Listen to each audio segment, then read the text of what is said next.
జ్ఞాపకం చేస్తుంది, జాగ్రత్త. ఏంటంట? మొదటి ఏం నేర్చుకున్నాడు?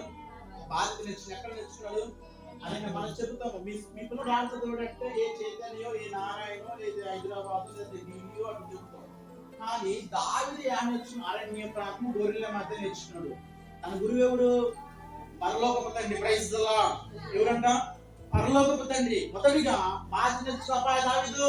రేపు నేను రాజుగా చేయబోతున్నాను, రేపు నేను సింహాసనం ఎక్కించబోతున్నాను, కాబట్టి నువ్వు ఈ అరణ్య ప్రాంతంలో నేను చెప్పిన పని నువ్వు చేయాలి అని ట్రైనింగ్ ఇస్తుంటే మొదటిగా బాధ్యత నేర్చుకున్నాడు, రెండోదిగా సహనం నేర్చుకున్నాడు, మూడోదిగా జాగ్రత్త.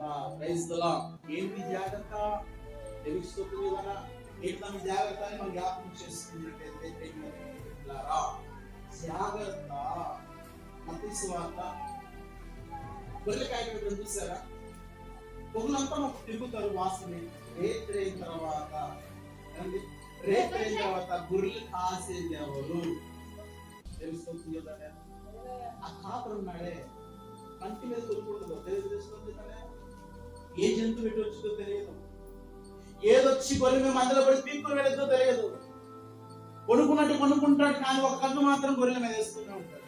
అలికిడి చేస్తూనే, అలికిడి అయితే ఎమ్మటనే లేస్తాడు. మత్తయి సువార్త 26 దాని గురించి మాట్లాడుతున్నది. మత్తయి సువార్త 26 జాగ్రత్త 26:41 మీరు శోధనలో పడకున్నట్టును మెలకుగా ఉండి ప్రార్థన చేయుడి. ఆత్మ సిద్ధమే కానీ శరీరం బలహీనమని పేదలతో చెప్పి. చాలు. Praise the Lord. అర్థమవుతుందిగా? ఇప్పుడు ఏ విషయం మనం నేర్చుకోవడానికి వచ్చామో? జాగ్రత్త విషయం. ఎక్కడ నుండి దావీదు నేర్చుకుంటున్నాడు? అరణ్య ప్రాంతంలో గొర్రెల మధ్యలో జాగ్రత్త. ఏంటి జాగ్రత్త అంటే? దావీదుకి నిద్ర వచ్చిందంటే. Praise the Lord. ఇప్పుడు ఆ అరణ్య ప్రాంతం ఎవరు లేవు. ఇప్పుడు దాని మీద ఎలుగు బంటు, లేకపోతే సింహము, ఒక నక్కో, ఒక కుక్కో ఆ మందలకు వచ్చి తీసుకువెళ్ళేది కదా. Praise the Lord. హల్లెలూయా. నిద్రపోయి ఉంటాడా? నిద్రపోతే దావీదు మనం ఇలా అనుకున్నాడు. నిద్రపోతే దావీదు ఇలా అనుకున్నామండి, గొర్రెని పోదు. తెలుసుకోవచ్చు కదా. ఇప్పుడు కాపుడు ఏం చేస్తున్నాడు? దావీదు నిద్రపోతున్నాడు, జాగ్రత్త వహిస్తున్నాడు. మరి ఈ రోజు మనం జ్ఞాపకం చేసుకున్నట్టు ఇక మత్తయి సువార్త 26:41 మీరు శోధనలో పడకున్నట్టు మెలకుగా ఉండి ప్రార్థన చేయుడి. మన శోధనలో పడకుండా ఉండాలంటే మెలకుగా ఉండి ప్రార్థన చేయాలి. ఇప్పుడు దావీదు అరణ్య ప్రాంతంలో మెలకుగా ఉన్నాడా లేడా? ఉన్నాడు. కాబట్టి ఏ గొర్రె కూడా తప్పిపోవాలా. Praise the Lord. ఇప్పుడు ఈ యొక్క పేతురు ఏమంటున్నాడంటే, అయ్యా నువ్వు చెప్పింది బాగుంది, ఆత్మ సిద్ధముగానే ఉంది, కానీ శరీరం ఏమైపోయినది? బలహీనమైపోయినది. అంటే మృగ తింటాడు. Praise the lord.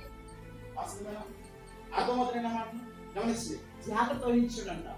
ఇదిగో రేయనగా పగలనగా అరణ్య ప్రాంతాలు ఎండకు తెలిసి వానకు తెలిసి నేనుండలేకపోతే తిండి ఉండలేకపోయినా దేవుడిచ్చిన పని, దేవుడిచ్చిన చిత్తాన్ని నెరవేర్చాలని బాధ్యత వహించాడు, సహాయం వచ్చింది. ఇప్పుడు జాగ్రత్త. అందులోకి ఏది కూడా రావు, ఏ తోడేలు కూడా రాకూడదు, ఏ తోడేలు కూడా చిక్కకూడదు, ఏ ఎలుగుబంటి చిక్కకూడదు, ఏ సింహాలు చిక్కకూడదని వెలుగుగా ఉండి ప్రార్థన చేశాడు. Praise the Lord. ఏంటి వెలుగువా? మీకోసం దేవుడు ఏర్పరచుకున్నటువంటి సేవకులు ఉంటారే, వాళ్ళందరూ కూడా మీ గురించి వెలుగుగా ఉండి ప్రార్థన చేస్తున్నారు. Praise the Lord. మీరు మాత్రం ప్రార్థన చేయమంటే ఇప్పుడే తలనొప్పి, ఇప్పుడే కాలనొప్పి, ఈ రోజు పనికి పోయి బాగా సాలిపోయిందని చెప్పుకుంటాం అని పేతురు కూడా చెబుతున్నాడు. ఏమన్నా తెలుసా?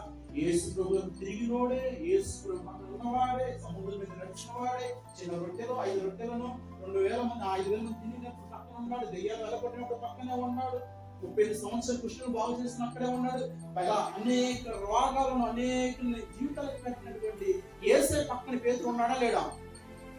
మరి ఏం నేర్చుకున్నాడు? నాలో తెలియదా? శోధనలో పడుతున్నప్పుడు మెలకువని ప్రార్థన చేయడం తెలియదా? ఈ రోజు నీ కుటుంబానికి అప్పగించినప్పుడు ఈ రోజు యేసయ్యా ఎందుకు నా కుటుంబం మారట్లేదని ఏ రోజు మెలకువని ప్రార్థన చేసావా? Praise the Lord. ప్రార్థన మన జీవితాలు మంచిది, మన బ్రతుకులు మంచిది. డబ్బున్న ధనం ఉన్న దానికి ఏది కూడా డబ్బులుంటే ముందులు కొనుక్కుంటాం కానీ ఆరోగ్యం కొనుక్కోలేం, ముందులుంటే మంచాన్ని కొనుక్కుంటాం కానీ నిద్ర కొనుక్కోలేం, డబ్బులుంటే తెలుసుకోవచ్చు చూడండి. హల్లెలూయా. ఇవేవి కూడా చేయలేదు. మనం శోధనలో పడకున్నట్లు మెలకుగానో ప్రార్థన చేయాలి. ఈరోజు మెలకుగా ప్రార్థన చేస్తున్నామా? ఎలా జరిగింది తెలుసా? గొర్రె ఏ దుష్టుడు రాకూడదు, ఏది కూడా మదన తప్పుకోకూడదు, కాపరి ఏం చేస్తాడంటే నిద్రపోడు, వెలుగుతూ ఉండి ప్రార్థన చేస్తాడు. ఈ దైవ సేవకుల దగ్గర సిద్ధాంతం ఏంటంటే 10 గంటల నుంచి 3 వరకు ప్రార్థన చేస్తారు. తెలుస్తుంది కదా, ఎటువంటి సమస్య సరే కానీ ఎటువంటి బలహీనతని కూడా దేవుడు దానికి ఆన్సర్ ఇస్తారు. తెలుస్తుంది కదా. హల్లెలూయా.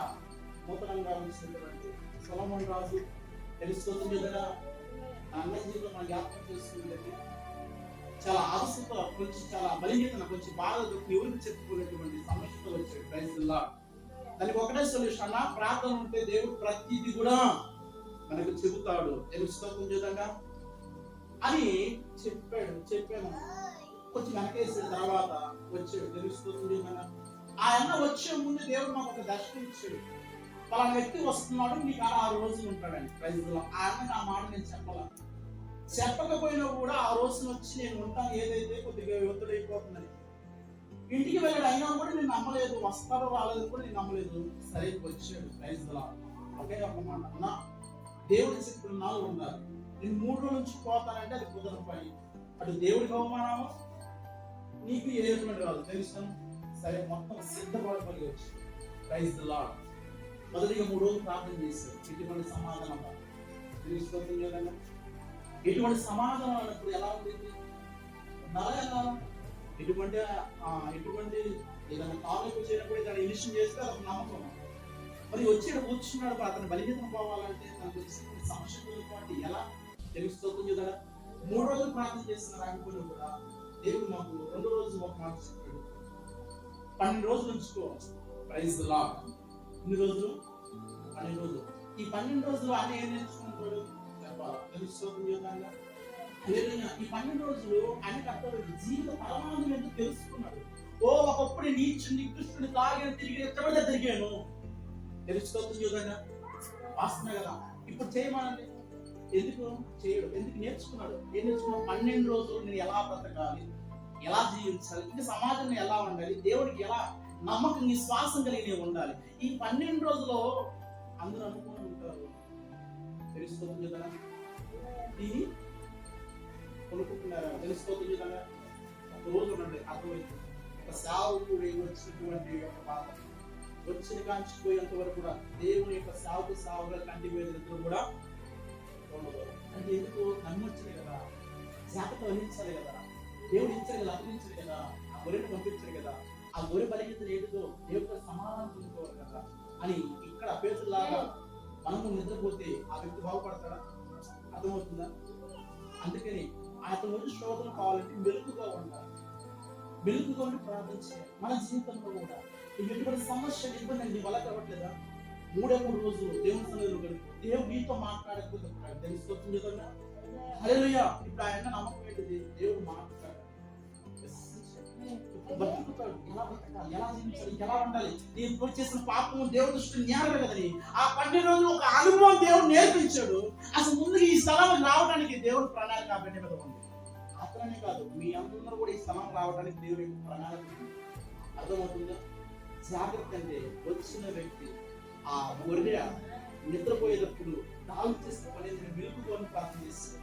మేము ఆయన పట్ల చేస్తుందంటే వెలుగుతో ఉండి ప్రార్థన చేస్తాం. తెలుస్తుంది విధంగా తప్పుకోకూడదేమో, విడిచిపెట్టి మళ్ళీ లోపల పెడతాడేమో. వచ్చాడుగా ప్రభు నీ సన్నిధికి వచ్చాడు, ఇదిగో జక్క జీవితం మార్చి నీవు ఆవిడ జీవితం మార్చిదేవా సహనముతో 12 ఎందుకంటే ఈ ప్రార్థన ఎవరు నిలబడలేదు.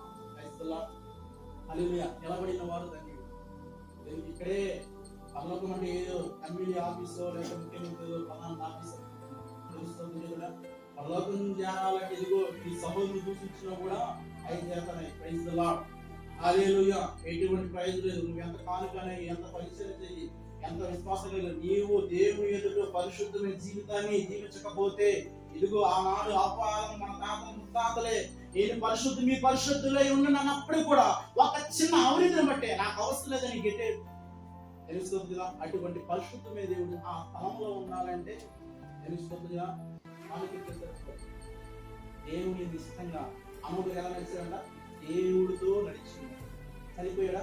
దేవుడు పరలోకానికి అన్నోదయం అయిపోయాడు. Praise the lord. 365 ఏళ్ళు నడిచాడు దేవుడితో. ఎవరు?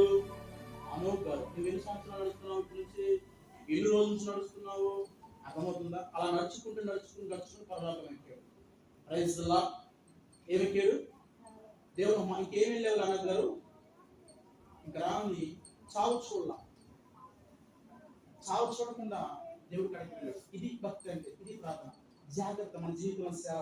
జాగ్రత్తగా ఉండంటే శోధనలో పడకుండా ఏం చేయాలంట? మెలుగుకొని ప్రార్థన చేయాలి. మన జీవితంలో కూడా శోధన పడకుండా మెలుగుకొని ప్రార్థన ఎవరైతే చేస్తారో వాళ్ళ జీవితాలు చాలా అద్భుతంగా ఉంటాయి. తర్వాత 4గా